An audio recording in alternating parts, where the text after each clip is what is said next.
KUGAN CASSIUS joined by Ricky Hatton here. Ricky was just in Darryl Williams defeat Jermaine Small in the rematch. How did you assess his performance and also the fight in general? It was another good fight. You know, obviously Smile went away and done his own work and tried to box a little bit more, and he had lots of successes.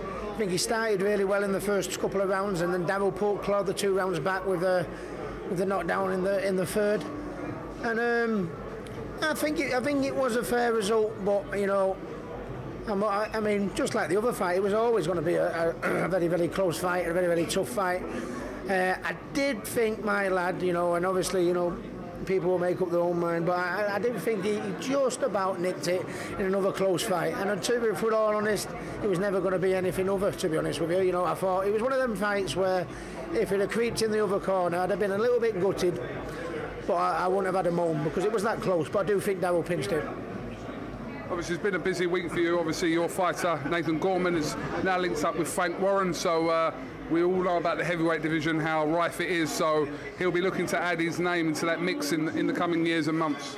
Yeah, absolutely. You know, I speak very highly of Nathan. I have done several times. Do you know what I mean? He's still only 21 years of age, just 12 amateur fights. I think he's only been boxing about 3.5 years. So, you know, I can't speak any more higher than Nathan. You know, it's lovely to see that, you know, heavyweight boxing is so good in this country with what David Hay has done recently, Tyson Fury, Anthony Joshua. And it's nice to see that we've got the conveyor belt coming back up. He's been down here sparring at David Hay's gym, so I've been down here a week. I'll be fucking talking like that in a minute. Is that your best southern accent? Yeah, well, it wasn't the best, that was it? Absolutely, and you'll be looking to put yourself in that heavyweight mix as well, Rick. People with glass houses, KUGAN. You're taking a piss. But I wasn't ever 10 stone, to be honest. Get away. 10 stone when he was about 6 months old, yeah. Rick, to get your opinion on a huge fight coming up in BoxNation in BT Sport, 16th of September. As a boxing fan, you'll be looking forward to Canelo and Triple G. Yeah, it's the best fight that could be made in boxing. You know, we've got lots of pound-for-pounders out there, you know, Andre Ward, you know, and you know, there's so many there, but you've got 2 pound-for-pounders, and not just at the 2 pound-for-pounders, probably in the top 5, top 3 or 4 on the best pound-for-pound fighters in the world at the minute. The way they fight and the styles, it just...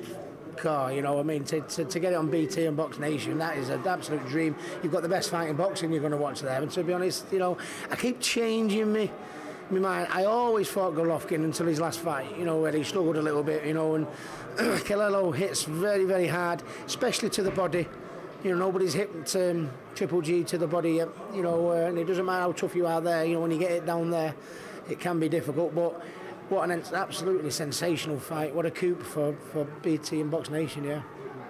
And just finally, I know you spoke about this to death, but the whole Mayweather-McGregor thing, and I know you've given your thoughts on that, but you haven't spoke to me about it, so this is the one that counts. Yeah, it's... you know, I've got to be careful how I answer it. I have lots of Irish fans and friends, and I'm a fan of CONOR McGREGOR. I think he's a character. I think I'd love to meet him one day. He's my type of guy.